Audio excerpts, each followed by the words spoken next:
नमस्कार। ये वीडियो केवल विश्लेषण के लिए है। इसका उद्देश्य किसी भी प्रकार से किसी तर्क से किसी को हानि पहुंचाने का बिल्कुल भी नहीं है। अब यहाँ एक डेट ऑफ बर्थ मौजूद है 23 अगस्त 1983, जिसमें हम देखते हैं अंकशास्त्र के अनुसार इसकी गणना करते हुए जो मूलांक है वो 5 आता है और जो भाग्यांक है वो 7 आता है। अब इस जानकारी को हम ग्रिड में भरते हैं। ग्रिड में भरने पर जो हम देख पा रहे हैं सिर्फ एक बॉक्स खाली है, जो कि नंबर 4 मिसिंग है।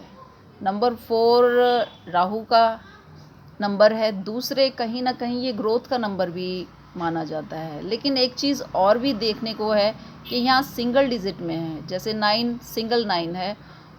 ये सारे जो रिज़ल्ट होते हैं वो 50% कर देते हैं। जितनी भी मेरे को थोड़ी बहुत जानकारी है इसके चलते। वहीं नंबर 9 भी एक सिंगल टाइम है, नंबर 2 भी सिंगल टाइम है, और 5 भी, 7 भी, 1 भी, 6 भी, ये सभी 1 टाइम में हैं।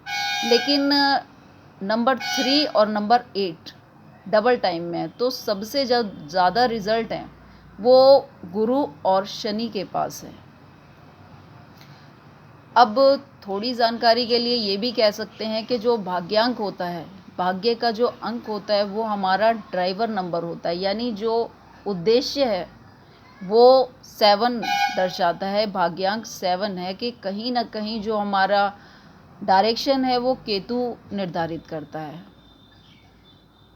जातक में बुध के गुण अच्छे हैं, व्यापारिक गुण और निवेश की समझ मौजूद है। दूसरे जो नेम नंबर आता है वो नंबर 6 है।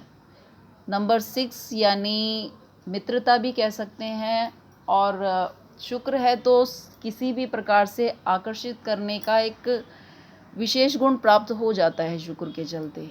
अब इस ही चीज़ को और डिटेल में जानेंगे जन्म कुंडली के अनुसार, लगन के अनुसार। लगन कुंडली को जैसा कि मैं स्टार्टिंग से बताती आ रही हूँ कि लगन का सबसे ज़्यादा महत्व है। वो कारण ये है कि लगन हम स्वयं हैं, और स्वयं हम अपना जानकर कभी भी हानि नहीं करते हैं। अब इस कुंडली में जो लगन का मालिक है, लगन का मालिक 12वें भाव में बैठता है, केतु के साथ बैठता है। अब वैसे अगर कहा जाए 12th भाव में ग्रह का जाना, अगर वो गुरु है तो आपको परोपकारी, ये जातक स्वयं के लिए ना होकर समाज के लिए होगा, या समाज के लिए ज़्यादा सोचने वाला होगा, या सामाजिक पहचान में अधिक होगा। साथ में केतु भी है। केतु कहीं ना कहीं आपको अध्यात्म से, ज्ञान से जोड़ता है। ये 12वें भाव के फल हैं। लेकिन जैसे अब कुंडली निर्भर करती है भाव पर, फिर भाव निर्भर करता है भावेश पर। भावेश जो है यहाँ पर नंबर 8 आता है। नंबर 8 यानी वृश्चिक राशि, मंगल का स्वामी। अब ये जो भावेश है यही डिसाइड करता है कि ये जो गुरु और केतु की युक्ति है वो किस प्रकार के रिजल्ट देती है। अब ज्योतिष शास्त्र में गुरु और केतु की युक्ति ऑटोमेटिकली आपको ज्योतिष शास्त्र में रुझान दर्शाती ही है। और रही बात अष्टम, अष्टम सबसे ज़्यादा रहस्य से भरा है। दूसरे रहस्यों से पर्दा भी यहीं से उठता है। रिसर्च के सारे जो डिपार्टमेंट हैं वो वृश्चिक राशि यानी अष्टम ही उसका प्रतिनिधित्व करता है। तो रिसर्च का गुण ऑटोमेटिकली प्राप्त होता है। अब अष्टम में आ जाने से इस जातक का जो रुझान होगा वो सदैव ज्योतिष में रहेगा अवश्य, पर कितना सफल होगा कितना नहीं, ये कहीं ना कहीं मंगल की स्थिति निर्धारित करेगी। क्योंकि जैसा कि मैंने कहा, भाव निर्भर करता है भावेश पर, और भावेश निर्भर करते हैं कहीं ना कहीं हमारे नक्षत्रों पर। अब इस पर बाद में विचार करेंगे। दूसरे यहाँ देखते हैं चंद्रमा। चंद्रमा पूर्णिमा का चंद्रमा है तो पक्षबल ऑटोमेटिकली है। दूसरे मंगल की दृष्टि, सूर्य की दृष्टि और शुक्र की दृष्टि, तीनों दृष्टियां चंद्रमा पर पड़ती हैं। तो कहीं ना कहीं जो केमद्रुम दोष कहा जाता है वो पूरी तरह से पूर्ण नहीं है। अब समस्या ये भी आ जाती है कि जो चंद्रमा है वो धनु लगन की कुंडली में अष्टम भाव से रिलेट करता है, यानी अष्टमेश है। जो भी कष्ट जातक के जीवन में आएंगे वो चंद्रमा की दशा अंतर्दशा के अंतर्गत ज़रूर प्रत्यक्ष होंगे। ये फिक्स है, क्योंकि ये सिर्फ एक कुंडली का विश्लेषण नहीं है, एक दो कुंडलियों में और भी मैंने चेक किया कि जब जब चंद्रमा की दशाएं आती हैं तो जातक को प्रभावित करती ही करती हैं। अब आ जाते हैं सूर्य और शुक्र। सूर्य शासन सत्ता, शुक्र वैभव ऐश्वर्य, यानी समाज में ठाट बाट और सत्ता में होना।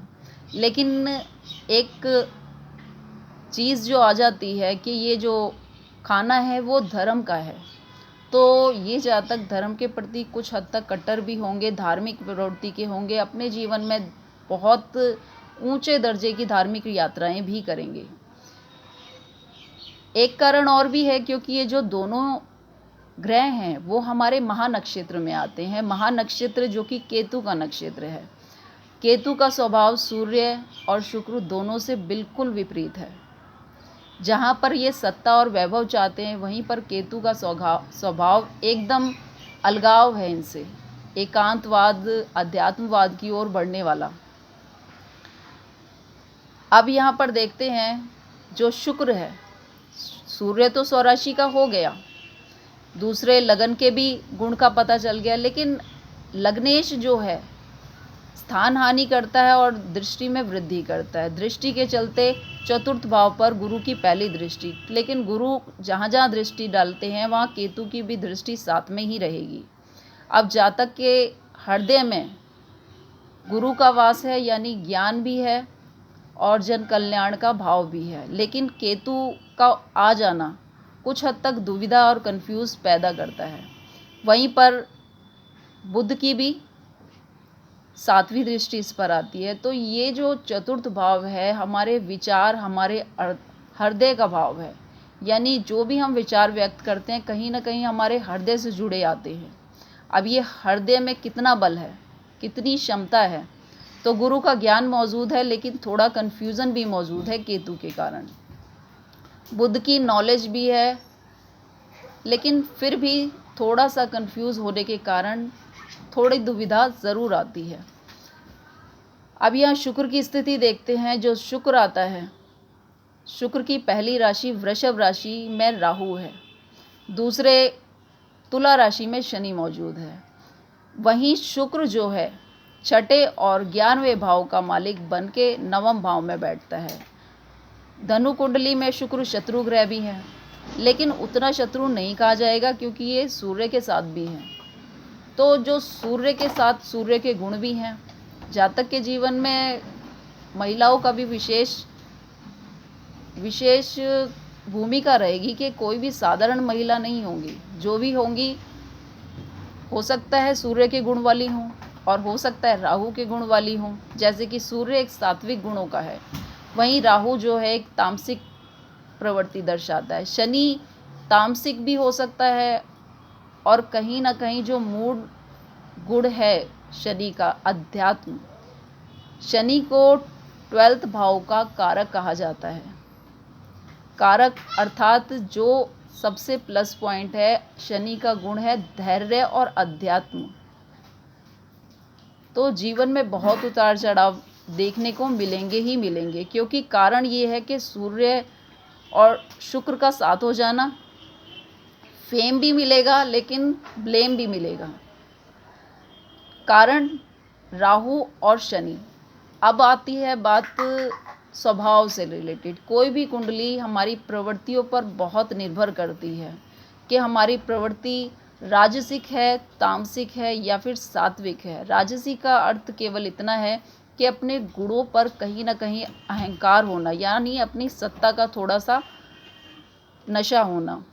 तामसिक प्रवृत्ति ईश्वरवाद में बिल्कुल विश्वास ना रखना, भोग विलास में लिप्त रहना। वहीं सात्विक प्रवृत्ति केवल धार्मिक गुणों के साथ समाज में परिवर्तन की दृढ़ भावना, वो सात्विक गुण है जो कि आपको मोक्ष भी देता है या जन कल्याण को मोक्ष ही कहा जाता है।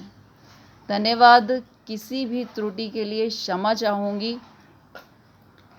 ये कुंडली एक नहीं अनेकों बार देखी है, विश्लेषण करना इतना सरल नहीं है, लेकिन फिर भी कुछ संभावनाओं को मैं दर्शाती ज़रूर हूँ। नावांश भी जिक्र करेंगे, जैसे कि हम देखते हैं कि किसी भी ग्रहों के बलों को अगर जानना होता है तो नावांश पे देखते हैं। नावांश की चर्चा ज़रूर करेंगे। जैसे कि कहा जाता है कि चंद्रमा जो होता है वो हमारे मन का कारक है।